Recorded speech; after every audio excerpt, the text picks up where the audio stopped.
నమస్తే. గ్రామాలలో మెడికల్ క్యాంపులు నిర్వహించాలి. ప్రధానంగా మరిప్పుడు వర్షాకాలం వచ్చేసింది.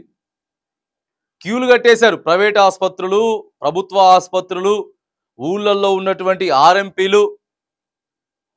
డెంగ్యూలు ఆల్రెడీ వచ్చేస్తా ఉన్నాయి. దోమలు బయలుదేరినాయి. డెంగ్యూలు కేసులు నమోదవుతా ఉన్నాయి రాష్ట్రంలో. డెంగ్యూలు నమోదైన తర్వాత, లేకపోతే మలేరియాలు వచ్చిన తర్వాత, డెంగ్యూతో మరి ఎవరైనా చనిపోతే గానీ అప్పుడు స్పీడప్ అవుతా ఉంటుంది. హెల్త్ శాఖ ఏదైతే ఉందో, ఆరోగ్య శాఖ అప్పుడు స్పీడప్ కాకుండా ముందుగానే గ్రామాలల్లో మెడికల్ క్యాంపులు నిర్వహించాలా. ప్రతి ఒక్కరు కూడా బ్లడ్ శాంపిల్స్, చిన్న కొద్ది గొప్ప కొంచెం జ్వరం వచ్చినా కానీ బ్లడ్ శాంపిల్స్ సేకరించాలి. అంతా అయిపోయిన తర్వాత పోయి కరోనా వచ్చినప్పుడు కూడా అట్లనే అయింది.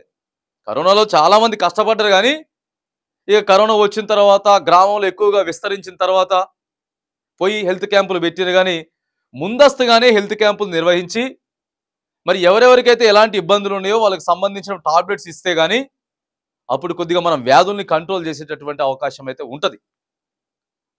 కంట్రోల్ చేసే అవకాశం ఉంటుంది.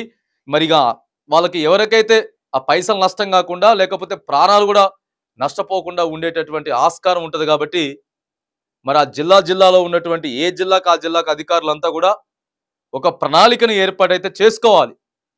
ప్రధానంగా ఈ 3-4 నెలలు వచ్చేటటువంటి 3-4 మంత్స్ ఏదైతే ఉందో ఎక్కువగా వ్యాధులు వచ్చే అవకాశాలు, జ్వరాలు వచ్చే అవకాశాలు, వైరల్ ఫీవర్స్ ఎక్కువగా గ్రామాలలో ఉంటాయి. కాబట్టి మరి మెడికల్ క్యాంపులు నిర్వహించాలని చెప్పి చాలామంది విజ్ఞప్తులు చేస్తూ ఉన్నారు.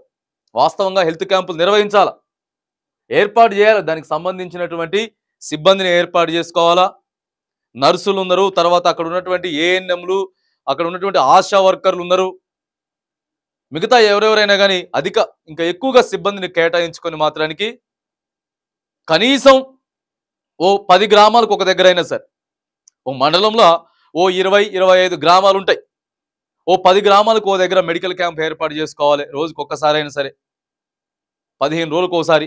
ఇట్లా ప్రణాళిక సిద్ధం చేసుకోవాల్సిందే. ఖచ్చితంగా ఆరోగ్య శాఖ అప్రమత్తం కావాల్సిందే.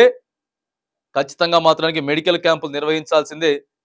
పేద మధ్య తరగతి ప్రజలు ఎవరైతే ఉన్నారో మరి వాళ్ళు పెద్ద కార్పొరేట్ స్థాయి హాస్పిటల్కి పోలేని పరిస్థితి ఉంటుంది. ప్రధానంగా చిన్నపిల్లలు, వృద్ధులు ఎవరైతే ఉన్నారో వాళ్ళందరూ కూడా ఇబ్బంది పడేటటువంటి పరిస్థితులు ఉన్నాయి. కాబట్టి మరి ఆరోగ్య శాఖ అప్రమత్తమై హెల్త్ క్యాంపులు ఖచ్చితంగా నిర్వహించాల్సిందే అని చెప్పి కూడా ఈ వేదికగా మనం డిమాండ్ చేస్తా ఉన్నాం.